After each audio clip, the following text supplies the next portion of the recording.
Assalamualaikum students, welcome to the channel Online Learning. Today we learn about the inspiring science for grade 7. आज का हमारा topic है respiration इन animals. आज हम देखेंगे कि डिफरेंट एनिमल्स के अंदर रिस्पायरेशन का प्रोसेस किस तरह से होता है। आप सबको पता है कि जितने भी यूनिवर्सल ऑर्गेनिज़म्स हैं उनके अंदर ये नीड होती है कि वो अपने ऑक्सीजन को अपने अंदर लेके जा सकें और कार्बन डाइऑक्साइड को बाहर निकाल सकें। तो इस तरह से ये एक यूनिवर्सल नीड है और गैसेस की इस तरह की मूवमेंट को हम कहते हैं गैस एक्सचेंज।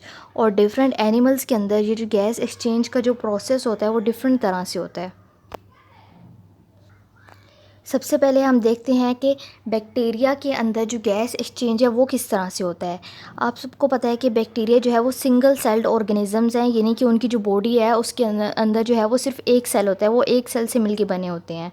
बैक्टीरिया जो हैं अपने एक्सटर्नल इन्वायरमेंट यानी बाहर वाले इन्वायरमेंट के साथ कॉन्स्टेंटली कांटेक्ट में होते हैं। यही रीज़न है कि बैक्टीरिया के अंदर जो गैस एक्सचेंज का जो प्रोसेस है वो डिफ्यूजन की तरह डिफ्यूजन से होता है। डिफ्यूजन वो प्रोसेस है जिस प्रोसेस में कोई भी सब्सटेंस जो है वो हायर कंसनट्रेशन से लोअर कंसनट्रेशन की तरफ मूव करेगी। और बैक्टीरिया के अंदर ये जो डिफ्यूजन का प्रोसेस है ये उसकी बॉडी में जो सेल मेम्ब्रेन होती है उस सेल मेम्ब्रेन के ज़रिए होता है। सेल मेम्ब्रेन के ज़रिए डिफ्यूजन का प्रोसेस होता है और ऑक्सीजन बाहर जाती है, ऑक्सीजन जो है वो बाहर जा रही है, फिर कार्बन डाइऑक्साइड बाहर जा रही है। तो ये जो प्रोसेस है डिफ्यूजन का ये उसके सेल मेम्ब्रेन के ज़रिए होता है। इस तरह से डिफरेंट जो है वो सिंपल मल्टी सेलुलर ऑर्गेनिजम्स हैं। फॉर एग्जांपल ग्रीन एल्गी, तो ग्रीन एल्गी में भी गैस एक्सचेंज का जो प्रोसेस है वो सेल मेम्ब्रेन के ज़रिए होता है। गैशियस एक्सचेंज इन इंसेक्ट्स। अब हम देखते हैं कि डिफरेंट इंसेक्ट्स के अंदर गैशियस एक्सचेंज किस तरह से होता है। इंसेक्ट्स के अंदर जो रिस्पायरेटरी सिस्टम होता है उसको हम कहते हैं ट्रेकियल सिस्टम। आपके सामने एग्जांपल है कॉकरोच की। कॉकरोच का जो ट्रेकियल सिस्टम है उसके अंदर 10 पेयर्स ऑफ होल्स होते हैं जिसको हम कहते हैं स्पाइरेकल्स। इन होल्स के ज़रिए ये जो होल्स हैं ये उनकी बॉडी सरफेस पे लोकेटेड होते हैं और स्पाइरेकल्स को फाइन हेयर्स के ज़रिए गार्ड किया जाता है। ये जो हेयर्स हैं इनका काम ये है कि जितने भी एक्सटर्नल पार्टिकल्स हैं उनको बॉडी के अंदर इंटर नहीं होने देना। और ये जो पेयर ऑफ वाल्व्स हैं जो कि कॉकरोच के अंदर होते हैं ये आगे से ओपन और क्लोज़ करते हैं स्पाइरेकल्स को। स्पाइरेकल्स की ओपनिंग और क्लोजिंग में भी हेल्प आउट करते हैं। स्पाइरेकल्स फर्दर जो है ओपन हो रही होती हैं इनटू द एयर ट्यूब्स जिसको हम कहते हैं ट्रेकिया।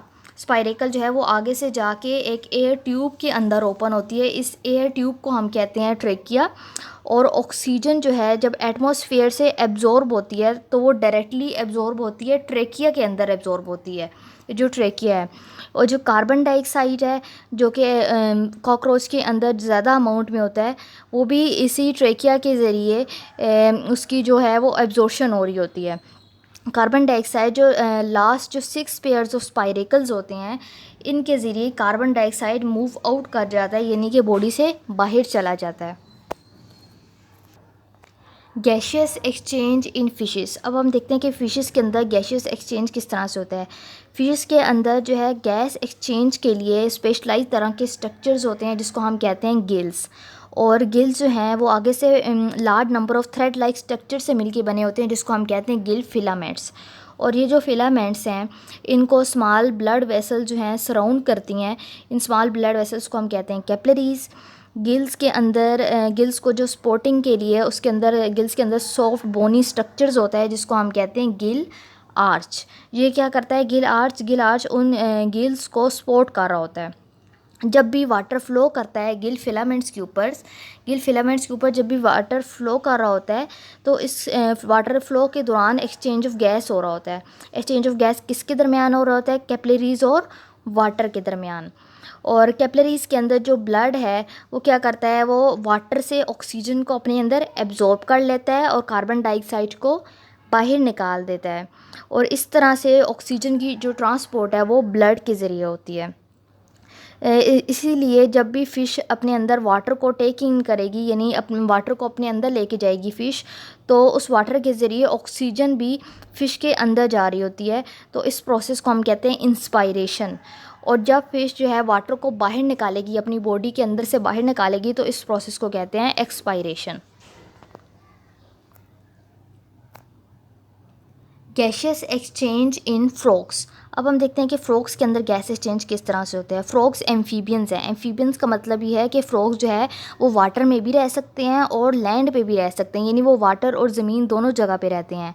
तो इसलिए इनका जो रिस्पायरेशन का प्रोसेस है दोनों जगह पे डिफरेंट तरह का होगा।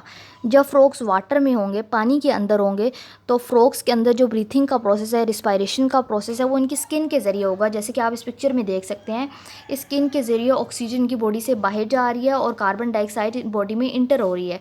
तो ये जो प्रोसेस है ये वाटर के अंदर होगा through their skin.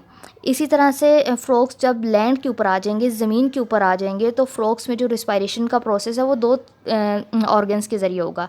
Number 1 nostrils, nostrils के ज़रिए भी गैस एक्सचेंज होगी, और नंबर 2 लंग्स, लंग्स के ज़रिए भी गैस एक्सचेंज कर सकते हैं। फ्रॉग्स की जो स्किन है उसमें म्यूकस की सिक्रीशंस होती हैं। म्यूकस की सिक्रीशन के ज़रिए जो फ्रॉग की स्किन है वो हर वक्त मॉइस्चर रहती है, और फ्रॉग्स की स्किन जो है वो रिस्पायरेशन के लिए यूज़ होती है। स्किन के अंदर, स्किन से जो नीचे है उसमें ब्लड वेसल्स होती हैं, और जब फ्रॉग जो है पानी के अंदर होता है तो ऑक्सीजन जो है वो स्किन के ज़रिए बॉडी में इंटर होती है।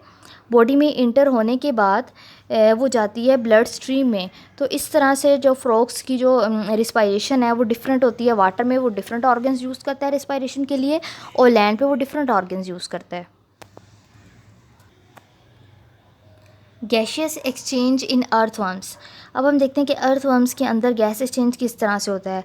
अर्थवर्म्स में जो गैशियस एक्सचेंज का प्रोसेस है वो उनकी स्किन के ज़रिए होता है, क्योंकि अर्थवर्म्स मॉइस्ट सॉइल में, गीली ज़मीन में रहते हैं, और इनकी जो स्किन है वो हर वक्त मॉइस्ट रहती है, गीली रहती है। गीली क्यों रहती है? क्योंकि इनकी स्किन में म्यूकस की सिक्रीशन होती है। म्यूकस की सिक्रीशन के ज़रिए अर्थवर्म्स की जो स्किन है वो हमेशा मॉइस्ट रहती है, और अर्थवर्म की स्किन से नीचे जो है वो ब्लड कैपिलरीज होती हैं, और ये जो ब्लड कैपिलरीज है वो स्किन के साथ इतने क्लोज कांटेक्ट में होती हैं कि जितनी भी जो गैसेस है डिफ्यूज़ कर रही होती हैं सराउंडिंग से उस अर्थवर्म के अंदर, या फिर वो ब्लड से आउट जा रही होती हैं स्किन के ज़रिए, और कैपिलरी वाल्स के ज़रिए वो गैस एक्सचेंज हो रहा होता है। अर्थवर्म्स की ब्लड के अंदर एक सब्सटेंस होता है जिसको हम कहते हैं हीमोग्लोबिन। हीमोग्लोबिन का काम है वो जितनी भी गैसेस होती हैं उसको through out the body circulate करता है। I hope students you have gained the concept of respiration in animals that are bacteria, insects, fishes, frogs and earthworms.